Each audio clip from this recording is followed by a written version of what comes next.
what did you notice once Luke got behind you compared to being on an independent label, being on a much bigger label? Did you notice a significant difference, or did it all feel Actually, similar? actually, I didn't, but I guess the Capitol Center show probably, came from that. And some of the shows, some of the bigger shows that started coming in probably came from that. But what I do know is, which I didn't know then, One Track Mind is in Africa, Germany, and I mean all over. People didn't heard it all over. Man, I couldn't believe I heard One Track Mind in Germany and in Africa, and somebody just posted they was playing in the DR the other day. So I do know if you see the 12 inch there, it won't have Horizon on it, it'll have Effect on it. So, that's probably one of Luke's sleepy. He probably just sit back and look, okay, that joint's still doing its thing. you know. Absolutely. And one of the Mhm. surprises for me of One Track Mind was the Michael Jackson, the Human Nature thing on there. So did you, at either stage, independently or then with Effect, did you guys ever clear it, or you just put it out? No, well, I'm not sure if Luke cleared it, but I don't know. We didn't clear it. You know what I'm saying? I don't know if Paul and them cleared it, but I doubt it because at that time, they're putting out a local song, Go Go Beat. You know what I'm saying? And we never got no flack over it that I know of. But people do say, a lot of people listen to. I just let two of my female friends here the other day. I was messing with them. We were talking. I was like, "Who the first person to sample Human Nature?" Because some people, I've seen somebody on a post up, they's like, man, I didn't know he was the first person to sample Human Nature, because SWV did it, Nas did it. Yeah, yeah, we was first on that. No, that's what I'd always tell people that when I would be at college or later in the game, when I'd be Mm. telling people, they'd be like, "Oh man, that's crazy. He's Michael." I'm like, "Man, Stinky Dink Ben used that." So Right, right. yeah. Now that One Track Mind also, because go-go songs typically are so long, and this was on the radio, I'll never forget too. I thought at like the 3:30 minute mark, kind of where the song kind of, I thought it was ending, but then it Mm. goes on for another 3.5 minutes, 3 minutes. So Right. how and why did you guys structure the song that way? Do you remember? Um, See, that's something like say I was young then. We had finished One Track Mind.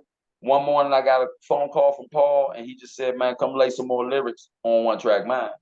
And I guess they had thought it up, maybe they had did more of the business study and found out that, because it was a genius move, because if you actually look at One Track Mind, the original one, we have like a R&B type version where they put all their sounds in it. That was actually side one. The side that went crazy is really side two. Because remember they used to tell you when you trying to service a single to DJs, they used to say, don't put nothing on the flip side because DJ might listen to it and he may like the flip side and start playing the flip side.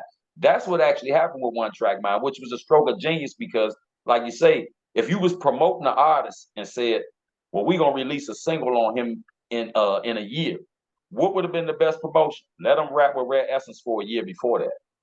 You see what I'm saying? So yeah, you know what I'm saying? So it was automatic. They didn't do it on purpose, but to put a go-go song out on Stinky Dink in 1991, just after he came with rapping with Red Essence for a year, was a total win. Not even knowing it. Because Yeah, then also when the song came out, I tell people, I was like, man, when I do something in the city, and I used to think about some of the artists that did go national after me and have songs, I'd be like, they have no clue if they come back home and do a song with me, what it would do. I'm more connected to the city. When you do something with me, it's like the city made. You know what I'm saying? Because they all watched me since I was 18, grow up. So and I walk the streets. I don't drive around. I walk the streets. So it's like, man, you do something with me, it's gonna, I weigh a little bit more in the city than some of the national celebrities. For those who don't know that, you might not know me, but the celebrity that they know me. You know what I'm saying? And I ain't talking about, I ain't gonna name no names, but I'm not excluding nobody. If they touch the industry since 1989, they know Stinky Dink, believe that. And when they come right across them lines, they put that. Now they don't weigh like me. yeah. The name carries lots of weight for sure. Right. Um, When you cross the DMV lines, for sure. Now what about what was the a rapper called Hawk thing on the cover of the when it came out later with That Luke? was my alias. Because even back then, Soren, you can vouch for that. I'm kind of a pioneer. The One Track Mind cover has a bald head. That was what, 91. We wasn't into bald heads in 91. You know what I'm saying? So but I had the bald head and the goatee. And if you remember the TV show, A Man Called Hawk, you remember that? You used to drive the BMW Yep. CSI. When I seen him, I was like, okay, that's mine. And you remember I had the Ray-Bans on also. That was my alias also, yeah, rapper called Hawk. Okay. And then what about with the song itself having Kato come in at the end, and his lyrics are a lot harder, I'd say, or profane and all kinds. So it kind of took a different turn, not only with a different person, but the style, the form, his voice is very different, it's a lot Right. rougher. So why did that work for you guys, do you think? Well, that's just my butt. That was my man since growing up, since elementary school. At the time, me, him, and another, that was my street partner. We actually lived together and we were rap. Like I put out a project called Kate on Hawk, which is me and him on it that's my hip hop man. So when Paul and them called me, to come out. I woke up. That's my man. I was like, come on, man, let's go put some lyrics on this one track mind on before we go, go we going. And he just went with me and it just came. It wasn't nothing planned. I woke him up and told him, come on. Paul and them didn't even know him at the time. Okay, gotcha. Mm-hmm. And then as people that know and remember this, then you just disappeared. So I didn't learn until this post when I was shouting you out and how much I love One Track Mind, and I'd seen you perform, that I knew that you had gone away, but I didn't know the story of it. So what happened that killed all your momentum? Well, like I said, I caught a charge. But it was a small charge. So I didn't tell anyone. I figured I could handle that myself. Did the show December 30th, 1991 at the Capitol Center. I had court, no, November 30th, 1991. I had court December 5th. Man, I went to court fresh, man. Coogee sweater, black Guess, fresh Timberlands, had my cross on, my Gucci link. I'm thinking I'm coming home. And, I took the, what you do pre-trial. I took the plane tickets, the record contracts and everything. And like my mother said to this day, my father almost got contempt. I guess they just decided to railroad. It was one stone. They like, oh, he ain't coming back. So they recommended me. It wasn't nothing big. They recommended me for a study. But like we talked about earlier, Luke put me on effect. I'm coming from Washington, D.C. in 1991, and Luke was hot at the time. So, it's like that right there. I just did my biggest show at the Capitol Center. When I came home, I still did a couple of shows, but the momentum wasn't the same. And ever since then, I've been just tread water doing my city thing while One Track Mind, I've been doing this worldwide thing. But yeah, it shocked me, man. I ain't gonna lie. I even had on at the Capitol Center show, Peter Dane had made some shirts with One Track Mind on it, with my face on there, with $100 bill that said, "And Stinky Dink We Trust." I even had on one of those under my Coogee sweater. So even after I took my sweater off to get to my father, when I go in the back, I felt like Obama because I got on I'm getting locked up and I got on a t-shirt that got me on it. I couldn't wait to get that shirt off. So yeah. That's hilarious. And that's hilarious. I couldn't wait to get that t-shirt off. Yeah. Now what I also saw you said you were in Lorton, which I know for our area especially, that's one of the most notorious, if not the worst place you could go. So I want you to also explain in 91, the streets / the music industry was very different to where today or the last decade or two, if a rapper gets locked up, that's a big deal. Like, oh man, that's going to help him sell records. He's going to be the man. What was your experience back then compared to how people perceive it to be today? Right. Dude get locked up now. He come home, he real, he this and that.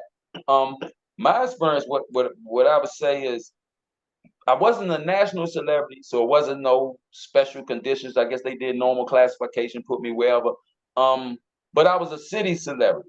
So you know how word travels in jail. Once I was over to jail, by the time I got down to Lawton, everybody knew I was on my way down there.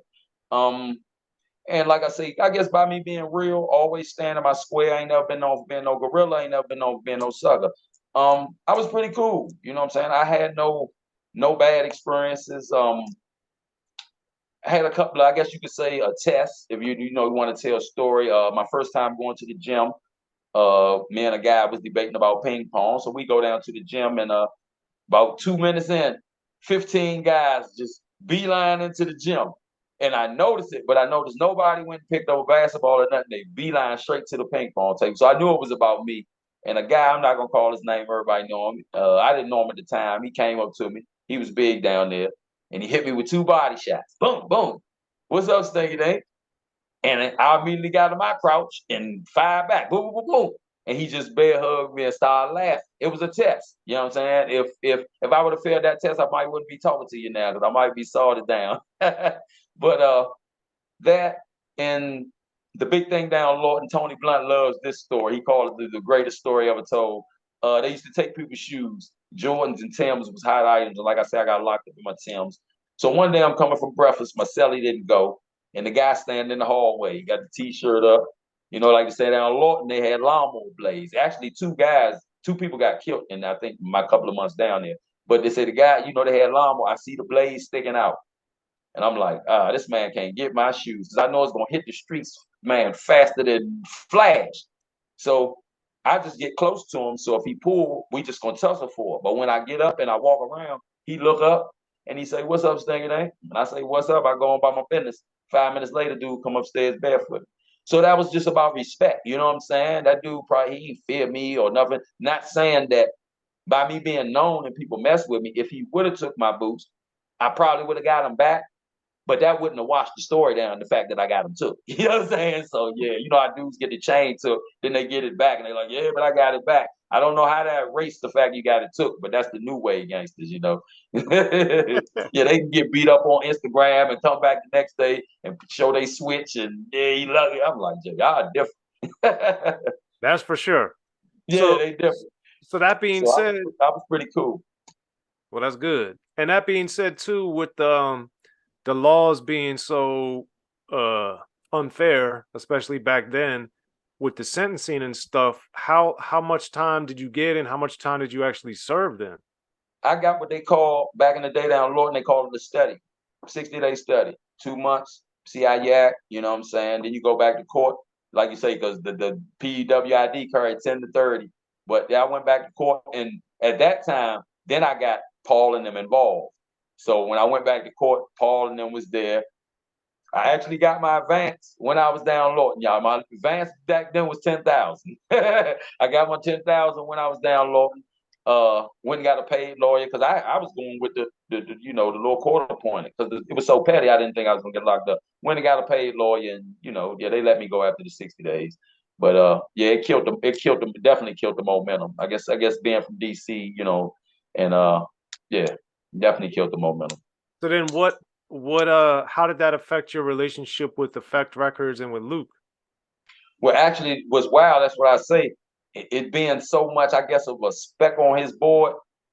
Never. I never heard nothing. I got an Instagram post on my Instagram with Luke, which DJ Cool invited me to the show, the old school rap show at Eagle Bank Arena. And I actually walked up to him. I was like, man, you remember the guy that you signed back in 91, Stinky? He said, yeah.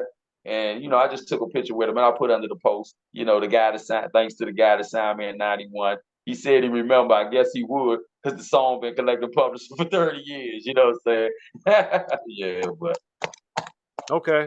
So then with that going, like I heard you with Stars Be Partying, you know, with Essence and everything later, but what was happening to you personally and professionally once you got out?